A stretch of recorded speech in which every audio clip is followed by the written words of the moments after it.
क्या हाल चाल? तो आज आप सबके बीच जो है फाइनल अकाउंट्स का चैप्टर लाए हैं। फाइनल अकाउंट्स जो हमारे 11वीं का लास्ट टॉपिक है फाइनल अकाउंट्स। फाइनल अकाउंट्स में हम लोग कुछ थ्योरी पढ़ लिए हैं और आज हम इसका प्रैक्टिकल के लिए कुछ जो है सो इसके थ्योरी को समझेंगे प्रैक्टिस क्वेश्चन करने के लिए। तो हम लोग जनरली कितने फाइनेंशियल स्टेटमेंट कितने चीज बनाते हैं? जनरली जो है फाइनेंशियल स्टेटमेंट के अंदर दो स्टेटमेंट आते हैं, एक इनकम स्टेटमेंट एक पोजीशन स्टेटमेंट। इनकम स्टेटमेंट जो होता है उसके अंदर क्या चीज बनाते हैं? ट्रेडिंग अकाउंट और प्रॉफिट एंड लॉस अकाउंट। और जो पोजीशन स्टेटमेंट होता है उसके अंदर हम लोग क्या बनाते हैं? Balance sheet. क्या बनाते हैं? Balance sheet. तो आज हम लोग जो है सो इनकम स्टेटमेंट के अंदर जो ट्रेडिंग अकाउंट और पीएल अकाउंट बनाते हैं वो ट्रेडिंग और पीएल में जो आएगी उसका जो डाटा होता है उसको हम देखेंगे। तो मेनली ट्रेडिंग अकाउंट में हम लोग डेबिट साइड में क्या लेते हैं? Opening stock, purchase, direct expense. और क्रेडिट साइड में क्या लेते हैं? सेल्स और लॉस होता है एब्नॉर्मल देते हैं। उसके बाद हम लोग इसमें बनाते हैं क्लोजिंग स्टॉक देते हैं। तब हम क्या बनाते हैं? Profit and loss account. Profit and loss account के डेबिट साइड में क्या और इनडायरेक्ट एक्सपेंस और क्रेडिट साइड में क्या लेते हैं? वो ग्रॉस प्रॉफिट होता है, ग्रॉस प्रॉफिट और इनडायरेक्ट इनकम। तो आज हम लोग देखेंगे कि डायरेक्ट एक्सपेंस और इनडायरेक्ट एक्सपेंस इसी दोनों में ज्यादा विद्यार्थी को जो ये रहता है कंफ्यूजन रहता है कि डायरेक्ट एक्सपेंस क्या होता है और इनडायरेक्ट एक्सपेंस क्या होता है। यदि हम लोग डायरेक्ट एक्सपेंस और इनडायरेक्ट एक्सपेंस को अच्छी तरीके से समझ लें तो हम लोग मिनटों में जो है ट्रेडिंग अकाउंट पीएल अकाउंट बना सकते हैं, क्योंकि सब कुछ जो है डायरेक्ट एक्सपेंस और इनडायरेक्ट एक्सपेंस से ही होने वाला है। क्योंकि ओपनिंग स्टॉक दिया ही रहेगा क्वेश्चन में, क्लोजिंग स्टॉक दिया ही रहेगा, परचेज दिया ही रहेगा, लेकिन डायरेक्ट एक्सपेंस होता है उसको हम लोग छांटना पड़ेगा कौन डायरेक्ट है कौन इनडायरेक्ट है। जो डायरेक्ट होगा वो ट्रेडिंग अकाउंट में जाएगा, जो इनडायरेक्ट होगा वो किस में जाएगा? प्रॉफिट एंड लॉस अकाउंट में जाएगा। तो हम लोग को छांटना पड़ेगा डायरेक्ट एक्सपेंस क्या होता है, इनडायरेक्ट। तो डायरेक्ट एक्सपेंसेस और इनडायरेक्ट एक्सपेंस को छांटने के लिए, अच्छी तरीके से समझने के लिए, रटने के लिए नहीं, हम लोग अच्छी तरह से समझने के लिए एक कहानी लाए हैं और कहानी के जरिए हम समझाएंगे कि डायरेक्ट एक्सपेंस क्या होता है और इनडायरेक्ट एक्सपेंस क्या होता है। तो चलो अब हम लोग चेक करते हैं कि डायरेक्ट एक्सपेंस क्या होता है, इनडायरेक्ट एक्सपेंस क्या होता है। सबसे पहले क्या करेंगे हम लोग कि मान लो कि तुमको कोई एक चीज का प्रोडक्शन करना है। क्या करना है? एक चीज का प्रोडक्शन करना है, एक प्रोडक्शन करना है। तो मान के चलो कि रॉ प्रोडक्शन करने के लिए इनकेस मान के चलो कि हम लोग मैन्युफैक्चर कर रहे हैं किसका? ये जो मोटरसाइकिल होता है बाइक बना रहे हैं। क्या बना रहे हैं? बाइक बनाना है। और बाइक बना करके हम लोग को क्या करना है? बेचना है। तो बाइक बना करके बेचने के लिए हम लोग क्या करेंगे? सबसे पहले बाइक में जो जरूरी चीज होता है बाइक बनाने के लिए उसका स्पेयर पार्ट्स होता है, उसका जो होता है चक्का, रिम, उसका जो इंजन का सामान होता है, टंकी, ये सब जो होता है उसका फाइनल कवर सब होता है, ये सब खरीदना पड़ता है। तो अगर हम लोग जब जाएंगे मैन्युफैक्चरिंग कंपनी में तो उसमें क्या होता है? रॉ मटेरियल, हम लोग रॉ मटेरियल यूज करते हैं। तो यहाँ पे रॉ मटेरियल क्या चीज आ जाएगा? रॉ मटेरियल आ जाएगा उसका स्पेयर पार्ट्स। क्या जाएगा? उसका स्पेयर पार्ट्स। तो हम लोग सबसे पहले क्या करेंगे? मार्केट जाएंगे। कहाँ जाएंगे? मार्केट जाएंगे। क्या चीज परचेज करने के लिए? रॉ मटेरियल परचेज करने के लिए। तो जब हम जाएंगे ना रॉ मटेरियल परचेज करने के लिए तो परचेज रॉ मटेरियल जब हम करेंगे मार्केट में जाएंगे और मार्केट में रॉ मटेरियल परचेज करेंगे तो उस समय जो है सो हमको मान के चलो उस मार्केट में रॉ मटेरियल के बारे में ज्यादा जानकारी नहीं है। यदि रॉ मटेरियल के बारे में हमको जैसे कि रूज टूल्स, इसका जो स्पेयर पार्ट्स है, मोटरसाइकिल का स्पेयर पार्ट्स जो है वो बनाना है तो कौन से ब्रांड का है, कौन सी कंपनी है वो हमको पता नहीं है। इसके लिए क्या करेंगे? एक मिस्त्री को साथ में ले जाएंगे कि आप चलो हमको ओरिजिनल सामान सब क्या करवाना, खरीदा देना कि ओरिजिनल सामान सब क्या होगा, ताकि बाइक जो बनाएंगे, अब यदि हीरो होंडा का बाइक बनाएंगे तो हीरो होंडा का सामान चाहिए। तो हमको तो उतना जानकारी रहता नहीं क्योंकि हर आदमी को तो हर फील्ड में जानकारी है नहीं। तो एक आदमी को, एक मिस्त्री को एक्वायर करेंगे, ठीक है। एक मिस्त्री क्या करेंगे? एक्वायर करेंगे कि आप चलो और हमको क्या करवाना, स्पेयर पार्ट्स जो है वो ओरिजिनल रखवाना। तो उसको हम क्या देंगे? परचेज रॉ मटेरियल को परचेज करने के लिए उसको कमीशन पे करेंगे। क्या पे करेंगे? कमीशन। तो एक तो हम रॉ मटेरियल परचेज किया मार्केट में, वो खर्चा हुआ मेरा, और एक खर्चा क्या हो गया? कमीशन दिए हैं किसको? वो मिस्त्री को दिए हैं रॉ मटेरियल को परचेज करवाने के लिए, जो कमीशन दिए वो खर्चा हो गया। ये हम रॉ मटेरियल परचेज कर लेंगे। रॉ मटेरियल परचेज करने के बाद क्या होगा? हम कोई एक मोटरसाइकिल दो मोटरसाइकिल तो बनाएंगे नहीं, बहुत सारा मोटरसाइकिल बनाना है। तो उस मोटरसाइकिल के स्पेयर पार्ट्स को, सामान को लाने के लिए हमको भारी मतलब गाड़ी भाड़ा करना पड़ेगा। क्या करना पड़ेगा? गाड़ी भाड़ा। तो मान के चलो कि हम गाड़ी भाड़ा किए और गाड़ी भाड़ा करने के बाद हम लोग उस सामान को कहाँ से, ये मार्केट से कहाँ लाएंगे? अपने फैक्ट्री में लाएंगे। कहाँ लाएंगे? अपने फैक्ट्री में। अपने फैक्ट्री में सामान को लाएंगे। तो अपने फैक्ट्री में लाने में जो खर्चा होगा, अपने फैक्ट्री में जो लाने में खर्चा होगा वो जैसे मान के चलो क्या होगा? कैरेज या फ्रेट इनवार्ड, उसको इनवार्ड बोलना। क्या बोलना? उसको इनवार्ड। जो फैक्ट्री में लाने के जो खर्चा होगा ना उसको खर्चा मतलब भाड़ा जो होगा ना, भाड़ा क्या बोलेंगे? कैरेज। क्या बोलेंगे? कैरेज। कैरेज का दूसरा नाम हम फ्रेट भी बोल सकते हैं और क्या बोल सकते हैं उसका? हम ये कांटे भी बोल सकते हैं, ठीक है। ये सब क्या होगा? उसका भाड़ा होगा। तो भाड़ा में खर्चा हुआ। तो जब हम फैक्ट्री में, अपने फैक्ट्री के अंदर जो जाएंगे हम ये सब जो भाड़ा लगेगा उसको इनवार्ड बोलेंगे। क्या बोलेंगे? इनवार्ड। कैरेज इनवार्ड या फ्रेट इनवार्ड, जो भी बोलो। तो हम लोग कहाँ पे आ गए? फैक्ट्री में। फैक्ट्री में सामान लेकर के आ गए। कहाँ से? मार्केट से। मार्केट से फैक्ट्री में सामान लेकर के आ गए। अब फैक्ट्री में सामान लेकर के आने के बाद फैक्ट्री में भी कुछ खर्चा होगा। फैक्ट्री में क्या सब खर्चा होगा? तो इम्प्लॉई होगा तुम्हारा, वहां पे वर्कर होगा। तो वर्कर होगा जो फैक्ट्री में काम करेगा, उसको क्या देना पड़ेगा? मजदूरी। तो वो भी तुम्हारा एक मजदूरी खर्चा हुआ, वेजेज। फिर जो है उसको कर्मचारी जो काम करेगा तुम्हारे फैक्ट्री के अंदर, उसको क्या देना पड़ेगा? वेतन। जो डेली वेजेज पे काम करेगा, डेली बेसिस पे उसको मजदूरी देंगे। और जो मंथली बेसिस पे काम करेगा उसको क्या देंगे? सैलरी देंगे। उसको क्या देंगे? आप सैलरी देंगे। फिर अगर मान के चलो यदि अपना वो फैक्ट्री का जमीन है अपना, तब तो रेंट नहीं लगेगा। लेकिन यदि मैंने फैक्ट्री के जमीन को कहीं पे क्या उधार लिया है तो उसको रेंट देना पड़ेगा। क्या देना पड़ेगा? रेंट। ये भी मेरा खर्चा होगा। फिर जो है इंश्योरेंस देना पड़ेगा। मान चलो फैक्ट्री को हम क्या करवा लिए? इंश्योरेंस करवा लिए, ताकि अगर इन केस आग लग जाएगा तो उसका जो है गवर्नमेंट करेगा, इसलिए इंश्योरेंस खर्चा भी हो जाएगा मेरा। एक हीटिंग खर्चा हो गया। ये सब क्या हो गया? ये सब किसका खर्चा हो गया? फैक्ट्री का खर्चा। किसका खर्चा हो गया? फैक्ट्री का। तो फैक्ट्री का खर्चा हो गया। अब फैक्ट्री में मेरा सामान क्या हुआ है? तो बनके तैयार हो गया। क्या बनके तैयार हुआ? Motorcycle, bike. बाइक बनके फैक्ट्री में तैयार हो गया। अब बाइक बनके तैयार हो गया, फैक्ट्री से सामान बिक जाएगा? नहीं। और उतना सामान है, उतना सामान कहां से फैक्ट्री से बिकेगा? उस सामान को कहां ले जाना पड़ेगा? गोडाउन। कहां ले जाना पड़ेगा? एक गोडाउन बनाएंगे हम लोग, ताकि ज्यादा बाइक जो लाखों बाइक होगा उस गोडाउन में रखा जाएगा। उस बाइक को तो एक गोडाउन बनाएंगे। अब गोडाउन बनाने के लिए गोडाउन में भी सामान ले जाएंगे कहां से? फैक्ट्री से। फैक्ट्री से देखेगा बड़ा बड़ा ट्रक रहता है, ट्रक के ऊपर में बड़ा सीढ़ी लगा रहता है, सीढ़ी पे चढ़ के जाता है, उसको मोटरसाइकिल को अंदर रखा रहता है, ट्रक के अंदर में मोटरसाइकिल बाइक को रखा। कहां ले जाता है? वो ले जाता है कहां? गोडाउन ले जाता है। कहां ले जाता है? गोडाउन। तो गोडाउन ले जाएगा। अब गोडाउन जो ले जाएगा, वो जो ट्रक जो ले जाएगा गोडाउन, तो ट्रक को क्या पे करना पड़ेगा? भाड़ा। क्या पे करना पड़ेगा? भाड़ा। तो वो भी भाड़ा जो है मेरा क्या हो गया? खर्चा। तो वो जो भाड़ा जो हम फैक्ट्री से ले जा रहे हैं गोडाउन में, वो भाड़ा को हम आउटवार्ड बोलेंगे। क्या बोलेंगे? आउटवार्ड। कैरेज आउटवार्ड या फ्रेट आउटवार्ड बोलेंगे। क्या बोलेंगे? Freight outward. अब हम लोग गोडाउन लेके आगे समय कहां लेके आगे? गोडाउन। गोडाउन बहुत बड़ा गोडाउन रहता है। गोडाउन ले आने के बाद क्या करेंगे हम लोग? तो गोडाउन, एक गोडाउन बनाएंगे। ये गोडाउन का भी कुछ खर्चा होगा। गोडाउन अपना जमीन में होगा तो रेंट नहीं लगेगा। नहीं, यदि अपना जमीन नहीं होगा, कहीं से उधार लिए होंगे, तो उसका भी रेंट देना पड़ेगा। तो गोडाउन का क्या देंगे? रेंट देंगे। गोडाउन में जो मजदूर सब काम करेगा, बाइक को नीचे करने का, ऊपर चढ़ाने का जो काम सब करेगा, उसके लिए मजदूरी देंगे। जो मंथली बेसिस पे काम करेगा उसको क्या देना पड़ेगा? सैलरी देना पड़ेगा। उसके बाद फिर क्या देना पड़ेगा? बिजली चार्ज। बिजली सब गोडाउन में लगा होगा बहुत सारा, वो बिजली चार्ज देना पड़ेगा। इंश्योरेंस सब फिर गोडाउन का किए होंगे, क्योंकि गोडाउन में भी आग लग सकता है। यदि गोडाउन में आग लगेगा गवर्नमेंट पे करेगा, इसलिए हम क्या करवा लिए? इंश्योरेंस करवा लिए। ये सब क्या है? खर्चा है। ये सब क्या है? एक ऑनर का खर्चा। यदि तुम बाइक बना रहा है, तुम्हारा ये सब खर्चा होगा। समझ गया?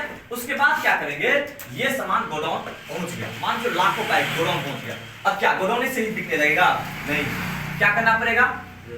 तो गोडाउन से हम कहां ले जाएंगे? शोरूम या तो एजेंसी। शोरूम ले जाएंगे या एजेंसी ले जाएंगे। तो मान लीजिए यहाँ पे हम शोरूम लेके आए। अब शोरूम ले आने में भी हमको बाइक को ले उठा के लेके आना पड़ेगा। कहां से? ट्रक पर लेकर के। तो ट्रक का भाड़ा देना पड़ेगा, तो वही कैरेज देना पड़ेगा। अब आ गया कहां पे? शोरूम। शोरूम आने के बाद क्या? शोरूम में कुछ खर्चा नहीं होता, डायरेक्ट सामान बिक जाता है। शोरूम में भी खर्चा होता है। क्या सब खर्चा होता है? तो शोरूम का रेंट देना पड़ेगा। रेंट देना पड़ता है, उधार ले जाएगा। फिर शोरूम में काम करेगा मजदूर, उसका वेजेज देना पड़ेगा। अगर सैलरी जो एम्प्लॉय सब काम कर रहे हैं, जो समझाते कि देखो ये काम, ये गाड़ी अच्छा ऐसा ऐसा है, वो सब समझाते हैं, उसको देना पड़ेगा सैलरी। इलेक्ट्रिसिटी बिल का देना पड़ेगा चार्ज। फिर शोरूम का भी हम लोग इंश्योरेंस करवाते हैं, इंश्योरेंस करना पड़ेगा। फिर शोरूम में जो सामान मेरा बाइक है, शोरूम में जो बाइक है उसको बिकवाने के लिए हमको कमीशन पे करना पड़ता है। क्या पे करना पड़ता है? कमीशन। जो एडवर्टाइजमेंट करता है उसको एडवर्टाइजमेंट देना पड़ता है। वो सभी क्या हुआ? खर्चा हुआ। तो जैसे मान लो ये बाइक को बिकवाने में कमीशन दे रहे हैं, सेल, कमीशन ऑन सेल, ये भी किसका? शोरूम का खर्चा है। ये भी किसका खर्चा है? शोरूम का। ये सब तो खर्चा था शोरूम तक सामान को बेचने में। लेकिन इस सब को जो मैनेज करेगा, कहां से लेकर के? ये मार्केट से लेकर के, फैक्ट्री से लेकर के, गोडाउन से लेकर के, शोरूम से लेकर के, ये जितना भी खर्च है, जितना भी काम हो रहा है, जितना भी फाइनेंस का काम हो रहा है, जितना भी पैसा खर्चा हो रहा है, सब जो लेन देन हो रहा है, वो कहीं ना कहीं एक ऑफिस उसका हिसाब रखेगा। एक ऑफिस उसका हिसाब किताब रखेगा। तो यहाँ पे एक ऑफिस खोला जाएगा। एक क्या खोला जाएगा? ऑफिस। ऑफिस में भी कुछ खर्चा होगा। ऑफिस में क्या सब खर्चा होगा? तो ऑफिस में जो तुमने रेंट पर अगर ऑफिस लिया है तो रेंट उसका होगा। यदि ऑफिस का बिजली भी सब होगा, इलेक्ट्रिसिटी होगा। ऑफिस में सैलरीज होगा, वो स्टाफ का सैलरी लगेगा। उसके बाद ऑफिस में सीएस, सीएमए, सीएस, ये सब जो काम करता है उसका ऑडिट फीस देगा। ये टेलीफोन बिल लगेगा। ये सब ऑफिस से खर्चा होगा। ये सब क्या हुआ? ऑफिस खर्चा। तो ये सारा क्या हुआ? खर्चा हुआ। ये ऑफिस जो है सब खर्चे को क्या करता है? मैनेज करता है। बात समझ में यहाँ तक आ गया? तो मैंने ये देखा कि इतना खर्च जो है, टोटल खर्च इतना होता है किसमें? एक कोई बाइक बनाने में इतना खर्च होता है, इतना तो खर्च हुआ। अब इसमें सर कौन खर्च डायरेक्ट एक्सपेंसेस या कौन खर्च इनडायरेक्ट एक्सपेंस हुआ, हमको ये समझना है। तो ध्यान देना, ये जो आपने मार्केट में गया था परचेज करने के रॉ मटेरियल, और यहां से जो खर्चा स्टार्ट हुआ और जहां तक आपका फैक्ट्री में आपने सामान को पहुंचाया है, और फैक्ट्री तक का खर्चा जितना भी होगा, they all are called direct expenses. They all are called direct expenses. Market से लेकर के फैक्ट्री तक का जितना भी खर्चा होगा वो सभी क्या कराएगा? डायरेक्ट एक्सपेंसेस होगा। और इसके अलावा जितना भी खर्चा होगा वो इनडायरेक्ट एक्सपेंस कहलाएगा। समझ गया? इसमें हम कह सकते हैं कि एक्सेप्ट, क्या लिख सकते हैं यहाँ पे? हम लिख सकते हैं कहीं पे, यहीं पे कहीं पे बगल लिख सकते हैं star accept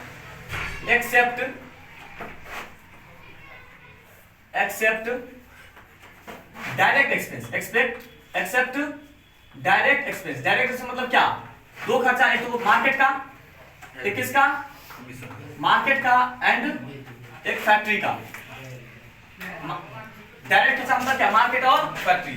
accept direct expenses, except direct मतलब कि डायरेक्ट एक्सपेंस छोड़ करके, except direct expenses all are called indirect expense.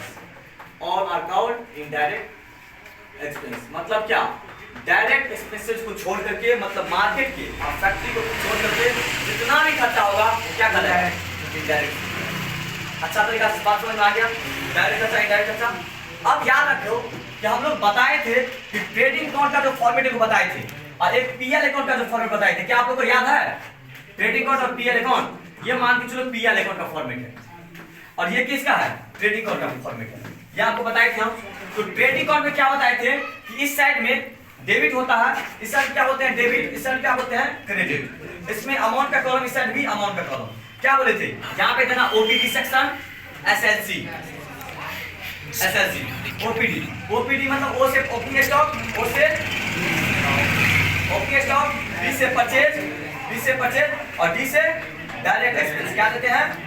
Direct expense देते हैं ना। इस साइड क्या बोले थे? एसएलसी, एफ से सेल्स, एस से सेल्स, और एल से लॉस, और इसे सी से क्लोजिंग स्टॉक, सी से क्लोजिंग स्टॉक। ये आपको लिखे थे और बोले थे यदि इस साइड ज्यादा होगा बैलेंस तो इस साइड निकलेगा बैलेंस, इसका नाम क्या होगा? GP, gross profit. क्या होगा? Gross GP. यही ग्रॉस प्रॉफिट यहाँ पे हम ट्रांसफर करते हैं इनकम साइड में, करते हैं ना। और इस साइड में ऑल इनडायरेक्ट खर्चा, इनडायरेक्ट क्या करते हैं? ऑल इनडायरेक्ट एक्सपेंसेस, यहाँ पे इनडायरेक्ट इनकम, यहाँ पे इनडायरेक्ट इनकम देते थे हम, ऐसे बनाते थे। यहाँ पे अगर इस साइड ज्यादा आता था तो इस साइड क्या निकलता था? Net profit. क्या निकलता था? Net profit. ये हम लोग जो है क्या करते हैं? काम करते हैं। ध्यान देना, आपने जो ये बिजनेस स्टार्ट किया मार्केट का, ये मोटरसाइकिल का, बाइक का, क्या आपके पास ओपनिंग में कुछ स्टॉक था? नहीं था। तो ओपनिंग में स्टॉक नहीं था तो यहाँ पे ओपनिंग में कुछ नहीं आएगा। यदि इन केस पिछले साल भी आपने व्यवसाय किया होगा, पिछले साल का भी बाइक आपके गोडाउन में पड़ा होगा तो आपका ओपनिंग स्टॉक में आ जाएगा कुछ रुपया यहाँ पे। और पिछला साल का अगर ओपनिंग स्टॉक बाइक सब कुछ पड़ा होगा वो आ जाएगा। आपने जो यहाँ पे परचेज किया है वो परचेज वाला आ जाएगा यहाँ पे, जितना भी परचेज किया है। उसके बाद आपने मान के चलो कि डायरेक्ट एक्सपेंसेस आपने किया, ये कहाँ से? मार्केट से लेकर क्या फैक्ट्री तक खर्चा किया आपने, मान के चलो 5 लाख। अच्छा एक से हम जाके बना लेते हैं। मान के चलो ओपनिंग स्टॉक आपका पिछले साल भी आपने मोटरसाइकिल का काम किया है, पिछले साल भी, तो पिछले साल का सामान मोटरसाइकिल बैग बच गया था आपके पास। मान के चलो कितना का बैग बच गया था? तो मान के चलो 50 लाख का बैग बच गया था। कितना का? 50 लाख का बैग बच गया था। क्या मान लो कि 50 लाख का आपके पास बाइक बच गया था। आपने इस साल फिर से जो मार्केट स्टार्ट किया, जो परचेज किया, तो आपने बाइक परचेज किया कितना का पता है? आपने फिर परचेज किया 70 लाख का। कितना का परचेज किया है? 70 लाख का आपने परचेज किया। आपने 70 लाख का परचेज किया।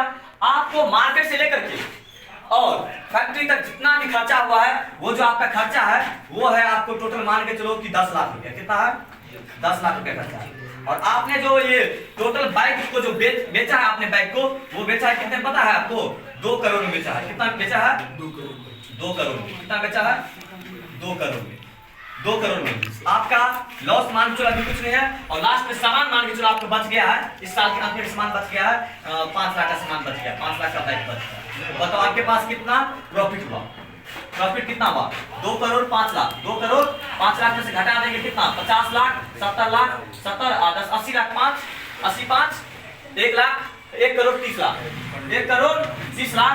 2 करोड़ 5 लाख में से घटा दो, तो 2 करोड़ में से घटा देगा 2 करोड़ 5 लाख में से 1 करोड़ 30 लाख, तो 2 करोड़ 5 लाख में से घटा दो 1 करोड़, तो 2 करोड़ में से 1 करोड़ घट गया, तो 1 करोड़ 5 लाख में से घटा दो 30 लाख, तो 1 करोड़ में से घटा देगा 30 लाख, तो 70 लाख 70 लाख और 5 कितना बच जाएगा? 75 लाख आपको प्रॉफिट हो गया। कितना हो गया प्रॉफिट? 75 लाख प्रॉफिट आपको प्रॉफिट हो गया। ग्रॉस प्रॉफिट कितना हो गया? 75 लाख का। अब ये 75 लाख आप इधर लेके आओ जाओगे। 75 लाख डाटा में कुछ हो सकता है इसके लिए तुम समझ लेना। 75 लाख आपका ग्रॉस प्रॉफिट हो गया। अब आपका इनडायरेक्ट खर्चा जितना भी है, इनडायरेक्ट खर्चा कौन कौन? ये गोडाउन में लाने में खर्चा, प्लस ये शोरूम का खर्चा, प्लस ये ऑफिस का खर्चा, जितना वो घटाएंगे। घटाने के बाद जो आपका बचेगा वो तुम्हारा नेट प्रॉफिट होगा। उस पे तुम इनकम टैक्स देगा सरकार को कि हाँ इतना मैं कमाया। तो पता चला कि आपका जो इनडायरेक्ट खर्चा है, पता चला इनडायरेक्ट खर्चा मान जो आपको मिला है, इनडायरेक्ट खर्चा आपको जो है वो 30 लाख का है। कितना का है? 30 लाख का। मान लो इनडायरेक्ट खर्चा ये 30 लाख का है। आपको कितना बचा? 75 में से 30 घटा दो तो 40 45 लाख आपको नेट प्रॉफिट। एक साल में कितना कमाया आपने? 45 लाख का कमाया है एक साल में। आपको कितना का बेचा था सामान? आपने 2 करोड़ का सामान बेचा। 2 करोड़ का लेकिन सामान पर कमाया कितना? 45। इसका सेल करना मतलब तुम्हारा सब प्रॉफिट हो गया। सेल में बहुत सारा खर्चा शामिल होता है। डायरेक्ट खर्चा शामिल होता है, इनडायरेक्ट खर्चा शामिल होता है। डायरेक्ट खर्चा घटाएंगे किसमें? ट्रेडिंग अकाउंट में, और इनडायरेक्ट खर्चा किसमें घटाएंगे? पीएल अकाउंट में। तो यही चीज हमको समझना जरूरी है कि डायरेक्ट खर्चा क्या होता है, इनडायरेक्ट खर्चा क्या होता है। यदि आपने ये चीज अच्छा समझ गया होगा तो आपको ये ट्रेडिंग अकाउंट और पीएल अकाउंट बनाने में कहीं भी दिक्कत नहीं होगा। आप लोग लाइन पे बने रहे, ठीक है? अभी कुछ और जो है हम समझाएंगे, कुछ डाटा देंगे, उसको समझना है। देखो ध्यान से इसको मिटा दे, सब नोट कर लेना। वीडियो को पॉज करके और नोट कर लेंगे आप।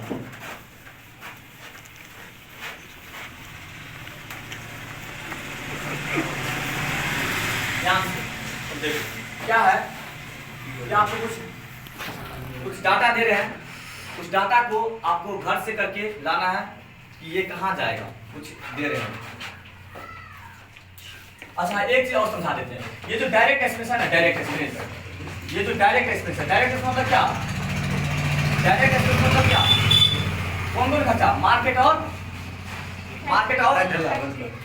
फैक्ट्री। ये जो खर्चा होता है डायरेक्ट खर्चा, मार्केट और फैक्ट्री, वो 2 प्रकार का होता है। कितना प्रकार का? 2। एक होता है नॉर्मल नेचर, एक होता है एबनॉर्मल। एक होता है नॉर्मल नेचर। क्या होता है? क्या होता है? नॉर्मल नेचर जो खर्चा होता है, नॉर्मल नेचर होता है। एक होता है एबनॉर्मल नेचर। क्या होता है? एक एबनॉर्मल, एक होता है एबनॉर्मल नेचर। क्या होता है? एबनॉर्मल नेचर 2 प्रकार, नॉर्मल नेचर, एक एबनॉर्मल नेचर। नॉर्मल नेचर को बोलते हैं ऑपरेटिंग एक्सपेंसेस। क्या बोलते हैं? नॉर्मल नेचर को ऑपरेटिंग एक्सपेंसेस बोलते हैं, और एबनॉर्मल नेचर को बोलते हैं हम लोग नॉन ऑपरेटिंग एक्सपेंस। क्या बोलते हैं? Non operating expense. Non operating expense याद रखना, नॉन ऑपरेटिंग एक्सपेंस बोलते हैं। ये नॉर्मल नेचर जो ऑपरेटिंग एक्सपेंस होता है, ये कहाँ जाता है? ट्रेडिंग अकाउंट में। कहाँ जाता है? ट्रेडिंग अकाउंट में जाता है। और जो एबनॉर्मल नेचर का होता है, जैसे गुड्स लॉस्ट हो गया, गुड्स लॉस्ट हो गया बाय फायर से, आग लगने के कारण कुछ लॉस्ट हो गया, या चोरी हो गया वस्तु का, या स्ट्राइक हो गया, ये सब जो जाएगा वो दे ऑल आर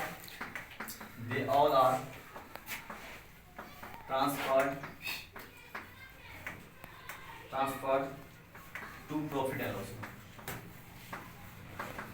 ये सब की कहाँ जाएगा? Profit loss.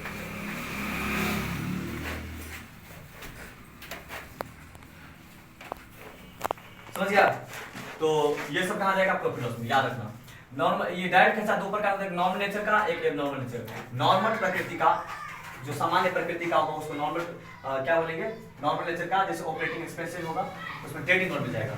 जो एबनॉर्मल रहेगा, जैसे कि लॉस, गुड लॉस हो गया, आग से, आग लगने से क्या हो गया? गुड्स लॉस हो गया, या चोरी कर दिया गुड्स, तो वो जो खर्चा या एक प्रकार का लॉस होगा वो कहाँ जाएगा? सभी वो जाएगा प्रॉफिट और लॉस अकाउंट में। वो ट्रेडिंग अकाउंट में नहीं होगा, ये ट्रेडिंग अकाउंट से ऑपरेटिंग में जाएगा। अब हम लोग कुछ करते हैं ट्रीटमेंट। इसको नोट कर लिया? आप लोग वीडियो को पॉज करके नोट करो। चलो अब देखो ध्यान से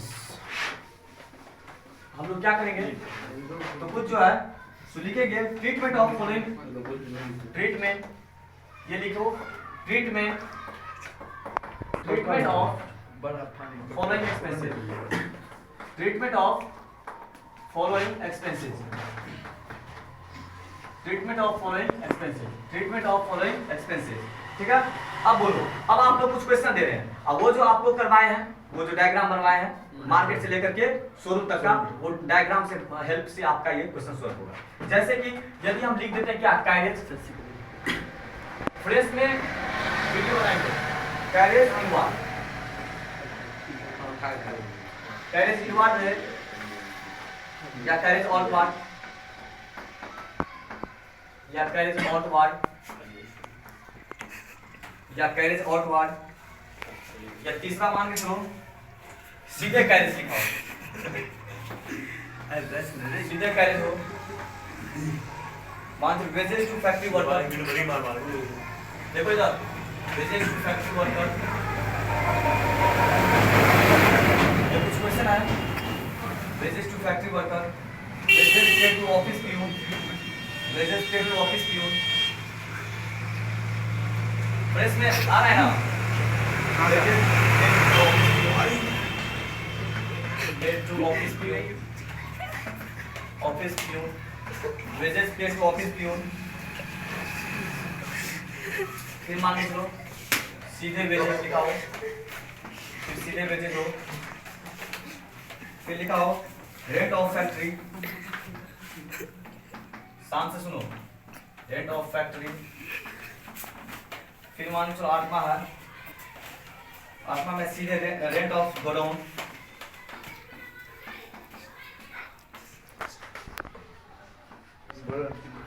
नमा में सीधे रेंट दिया रहेगा, यदि सीधे रेंट दिया है, फिर salary paid to factory manager,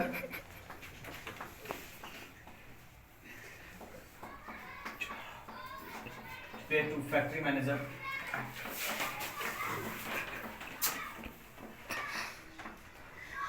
salary paid to factory manager, salary of office manager,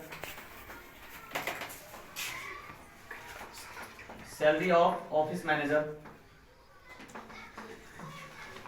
salary of office manager जो हो गया, और है सैलरी ऑफ ऑफिस मैनेजर, फिर मान के चलो सीधे सैलरी लिखाओ, सीधे सैलरी लिखाओ, फिर मान के चलो सैलरी एंड वेजेस लिखाओ, सैलरी एंड वेजेस लिखाओ, फिर मान के चलो वेजेज एंड सैलरी लिखाओ, फोर्टीन में वेजेज एंड सैलरी लिखाओ, वेजेज एंड सैलरी लिखाओ,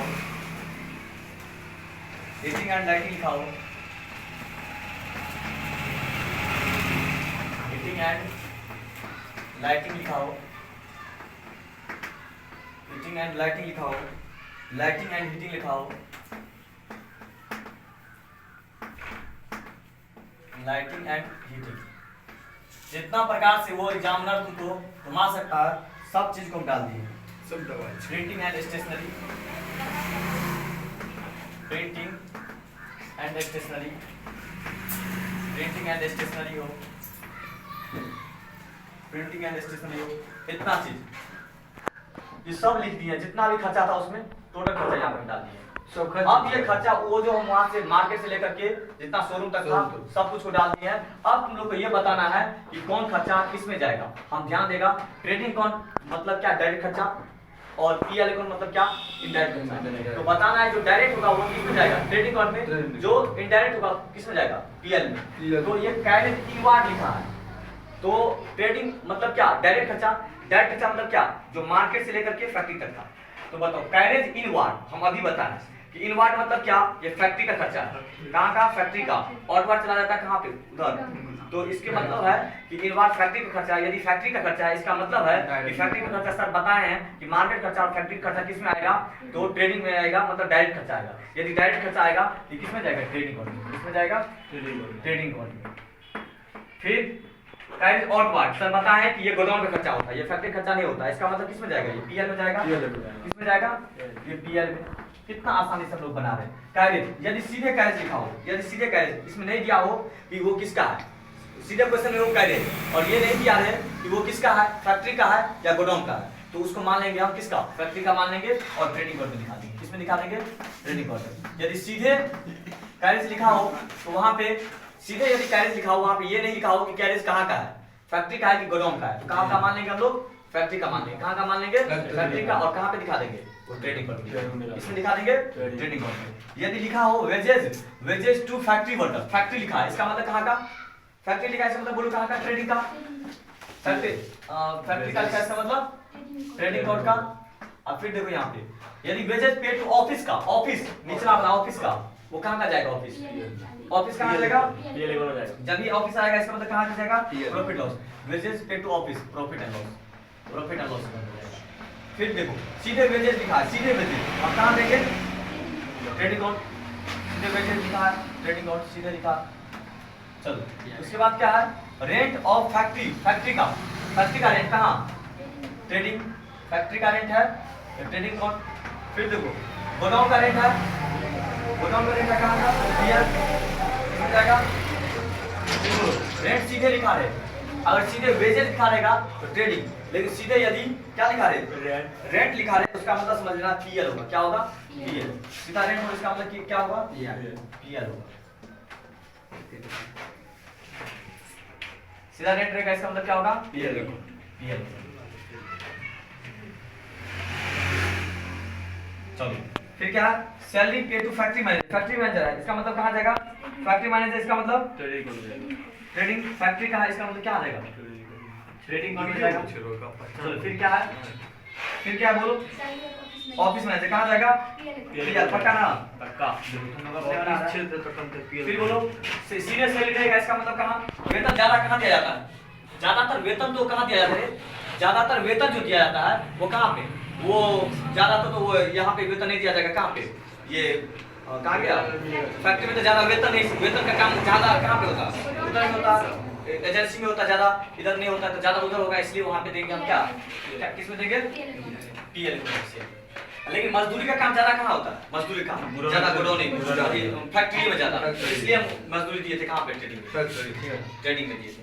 चलो उसके बाद जो है सैलरी एंड वेजेस, सैलरी जो पहले आ जाएगा उसका होगा, पहले क्या है, सैलरी, वेजेस, सैलरी कहाँ दिया खड़ा है, ये सबसे नीचे सैलरी कहाँ, पीएल में, यहाँ पे पीएल क्या लिखेंगे, पीएल। इसमें क्या आया, वेजेस पहले आया, इसका मतलब किसमें, पीएल, ट्रेडिंग जाएगा, जो पहले दोनों में से रहेगा उसका लिखा दिया जाएगा। दोनों में से सैलरी में से वेजेस में पहले पहले वेजेस है, वेजेस कहाँ जाता है, ट्रेडिंग में, इसलिए यहाँ पे वेजेस कहाँ जाएगा, ट्रेडिंग में। ये दोनों में सैलरी वेजेस पहले कौन है, सैलरी, और सैलरी कहाँ जाता है, पीएल में, PL. Heating and lighting, heating कहाँ आ गया था, हीटिंग आया था ट्रेडिंग में, हीटिंग किस में आया था, ट्रेडिंग में, हीटिंग आया था ट्रेडिंग में, तो ट्रेडिंग में जाएगा। और यहाँ देखो हीटिंग एंड लाइटिंग, लाइटिंग पहले आ गया पीएल में, पीएल इसमें, पीएल में। फिर प्रिंटिंग और स्टेशनरी, ज्यादा पार्ट, ज्यादा कागज पत्र कहाँ काम होता है, क्या इसमें काम होता है, मतलब फैक्ट्री में ज्यादा कागज, शोरूम में काम होता है, ज्यादा कागज का ऑफिस, देखा तो ऑफिस का काम, ऑफिस किस में है, इनडायरेक्ट, मतलब इनडायरेक्ट है, मतलब किस में, पीएल, इसमें रहेगा ऑफिस का, ये PL.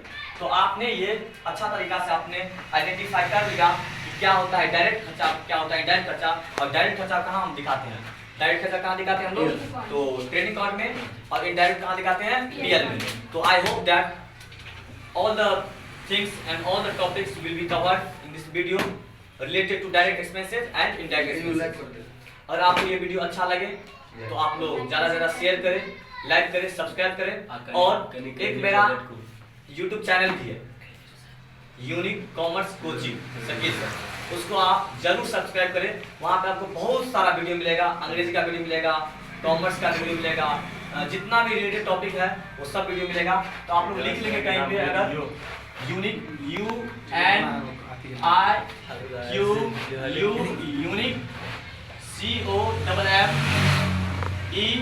COMMERC commerce coaching, COACHING coaching Shakeel sir, SHAKIL, ये आपका YouTube चैनल का लिंक हो गया। इस पे आप लोग सर्च करके जो है काफी जानकारी पा सकते हैं कि क्या सब यहाँ पे पढ़ाई होता है। यहाँ पे जनरली जो है ICOM, BCOM, CS CMS CS का फाउंडेशन लेवल का एग्जाम। उसके बाद आपको अंग्रेजी का, चाहे कंपटीशन कोई भी कंपटीशन का लेवल का हो, अंग्रेजी का होता है यहाँ पे तैयारी। उसके बाद अंडर टू 10th भी है, अपना एक स्कूल भी है यूनिक पब्लिक स्कूल, जिसमें कि क्लास नर्सरी से 8वीं तक के बच्चे को इंग्लिश मीडियम शिक्षा दिया जाता है। तो आप लोग यहाँ पे शंभू चौक पे ये सेंटर है, संपर्क करें। Mobile number 9135792588। Thank you so much.